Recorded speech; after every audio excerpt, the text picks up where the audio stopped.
എന്നാടാ ദൈവം. ഓഹോ, ആത്മപ്രശംസ എനിക്കിഷ്ടമല്ല. എങ്കിലും ചില സത്യങ്ങൾ പറയാതിരിക്കുന്നത് ശരിയല്ലല്ലോ. അത് ആ കളുടെ പ്ലാനാണ്, എല്ലാം പ്ലാൻ ചെയ്ത കാര്യമാണ്. ഈ ഷാനിയപ്പൻ ആരാണ്? ആൾക്കാർ പറയാം എന്നെ മൈൻഡ് ചെയ്യാത്തോണ്ടെന്നല്ല, അത് കരുണൻ ചന്തക്കവല ഇവളുടെ ആങ്ങളെ. ആകെ 2 സിനിമ അഭിനയിച്ചിട്ടുണ്ട്, ഒരു ക്യൂണിലും ലൂസിഫറിലും. ഇവളെല്ലാം ഷാനിയെ മറിച്ച പോലെയാണ്. എന്റെ കർത്താവിശംശിയായേ ഇങ്ങനെയുണ്ട് ഒരു ആക്രാന്തം. നിനക്ക് പിന്നെ അസുഖമില്ലാത്തോണ്ട് കുഴപ്പമില്ലട്ടാ. ഈ ഹോട്ടാണ് പറയുന്നത്, ചെക്ക് ചെയ്യാൻ പറഞ്ഞത് എന്താ ഉള്ളത്, ഒരു ഉണ്ടേ ഇല്ല. വെറുതെ സോഫ് കാണിക്കും, ഒരു ബിക്കിനി ഇട്ട് കുറെ കാണിക്കും. എന്റെ കൺമുമ്പിൽ പോടാ. അല്ലാതെ ഒരു ഹോട്ടും അല്ലെങ്കിൽ സെക്സ് ചെയ്യാറില്ല. ഹോട്ടൽ സെക്സ് ചെയ്യാൻ തമ്മന അങ്ങനത്തെ ആൾക്കാരൊക്കെയാണ്, അല്ലെങ്കിൽ സിൽക്ക് സ്മിത, അവരൊക്കെയാണ് ഹോട്ടൽ സെക്സി. ഈ അറിവ് എവിടുന്ന് കിട്ടി? പത്രത്തിൽ നിന്ന് അടിച്ചു മാറ്റിയതാ. അല്ല ഷാനിയെ എപ്പോഴും ഹോട്ടൽ സെക്സി അല്ല, ഷാനിയെ മിർച്ച പിന്നെ ഹോട്ടൽ സെക്സിയാണ്. സ്വയം പറയുന്നുണ്ടോ എന്നെ പെരേരെ അവഗണിച്ച് മനഃപൂർവ്വമാണ്. പെരേരെ ഇതെല്ലാം പ്ലാൻഡാണ്. അതെ, ഞങ്ങൾ ചോറ് തന്നെ കൊണ്ടുവന്നേ. കയ്യിൽ കിട്ടിയിരുന്നെങ്കിൽ ഒന്ന് പെരുമാറായിരുന്നു. പ്ലാൻഡാണ് അത്. സിനിമയിൽ ശ്രദ്ധിക്കാൻ വയ്യ, മഞ്ജു വാര്യർ അഭിനയിക്കുന്ന പോലെ നല്ല ഡ്രസ്സെല്ലാം ഇട്ട് നല്ല സിനിമയിൽ അഭിനയിച്ച് അഭിനയിക്കാൻ കൊണ്ട് തെളിയിക്കുക. ഇത് ഓരോ ബീച്ചിൽ മറ്റേ പോയി അവർ ബിക്കിനി എടുക്കുക, ഫോട്ടോഷൂട്ട് എടുക്കുക, അതെന്താ കാണിക്കുന്നത്? നിനക്കതൊക്കെ എങ്ങനെയാ സാധിക്കുന്നത്? ഒരു അഭിനയവും ഇല്ല, ഈ പറഞ്ഞ പോലെ ഹോട്ടും അല്ല, സെക്സിയും അല്ല, ഒന്നുമല്ല, അപ്സരസൊന്നും അല്ല.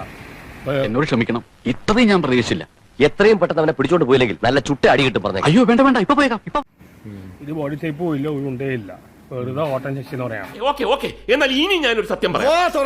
എന്തെങ്കിലും കുത്തി കേട്ടി തന്നെ വായിക്കാത്ത അവർക്ക് അങ്ങനെ ബോഡി ഒന്നും ഇല്ല, അങ്ങനെ ഹോട്ടൽ സെക്സി ഒന്നും അല്ല. പറയുന്നുണ്ടോ? ഇവര് അഭിനയിക്കണില്ല, 2 സിനിമയിലും അഭിനയിച്ചിട്ടുള്ളൂ. എന്തൊക്കെയാണ് ഈ കൊച്ചു കേരളത്തിൽ സംഭവിക്കുന്ന? എന്തൊക്കെയാണ് നടക്കുന്നേ? പെരേരയ്ക്ക് പറ്റിയ ആളാണ്, 2 പേരെ സ്വഭാവമാണ്. പെരേര ഷാനിയെ ചെയ്യപ്പെടും ലൈഫിൽ യുണൈറ്റ് ചെയ്യാൻ ആഗ്രഹിക്കുന്നു. നല്ല ഉഗ്രം കോമ്പിനേഷനായി. എന്തിന് അതിന്റെ ഗമ നിനക്കിരിക്കട്ടെ, അത് കഴിഞ്ഞിരിക്കട്ടെ. ആ ഗമ ആശാദനെ വെച്ചോ, ആശാന്റെ ഗമയെ പോയി ജയിലിൽ കിടക്കാമല്ലോ. എന്നെയും വെറുതെ അവഗണിച്ച് പോലും പ്ലാൻഡാണ്. എന്താ പറയുക, അഭിനയ കഴിവില്ല, ഈ പറഞ്ഞ പോലെ വലിയ ഹോട്ടൽ ഹിസ്റ്ററി അല്ല, എന്തുണ്ടായിട്ടും അറിയില്ല. എന്തെന്നാണ് ഈ ആളുകൾ പറയുന്നത്? ഇപ്പൊ സണ്ണി ലിയോൺ എന്ന് പറഞ്ഞ ഉഗ്രം ബോഡി സ്ട്രക്ചറാണ്, തമ്മന പറഞ്ഞ ഉഗ്രം ബോഡിയാണ്. ഇവൾക്ക് എന്ത് ബോഡി സ്ട്രക്ചറാണ് ഉള്ളത്? ഇത് എന്റെ ഒരു നമ്പറാ, കാണിക്കുന്നത് അതിൽ വേണ്ട തെണ്ടി. വെറുതെ ബിക്കിനി ഇടും, അങ്ങനത്തെ ഒരു ഡ്രസ്സ് ഇടും, അല്ല വേറെ ഒന്നുമില്ല. പെരേരയ്ക്ക് പറ്റിയാണ്, 2 ഒരേ മൈൻഡാണ്. വിവാദം ഉണ്ടാക്കുക, കോൺട്രവേഴ്സി ഉണ്ടാക്കുക, അതിൽ നിൽക്കുക, അല്ലാതെ പെർഫോമൻസ് അല്ല. ഡെമോക്രാറ്റിക് റാസ്കൽ അഭിനയം അങ്ങനെയൊന്നല്ല, വിവാദങ്ങൾ ഉണ്ടാക്കുക, ഇങ്ങനത്തെ ഓരോ ഹൈപ്പ് ഉണ്ടാക്കുക, അങ്ങനെ മീഡിയയിൽ നിൽക്കുക, അതാണ് പെരേരയും ഷാനി ഇവനും ചെയ്യുന്നത്. 2 ചേർന്ന് അടിപൊളിയായിരിക്കും. നീയാണല്ലോ കോടതി, ഓടാമയില് ബെസ്റ്റ് മാച്ചാണ്. 2 ചേരട്ടെ, ഒരു സിനിമയിൽ ഒന്നിച്ച് അഭിനയിക്കട്ടെ, ജീവിതത്തിൽ ഒന്നിക്കട്ടെ. ഉഗ്രം കോമ്പിനേഷനാണ്. എടാ, ഇങ്ങനെ തിന്നു തൂറി നേരം കളയാതെ പറമ്പിലോട്ട് പോയി 4 തെങ്ങിന് തറയെടുത്തൂടെ?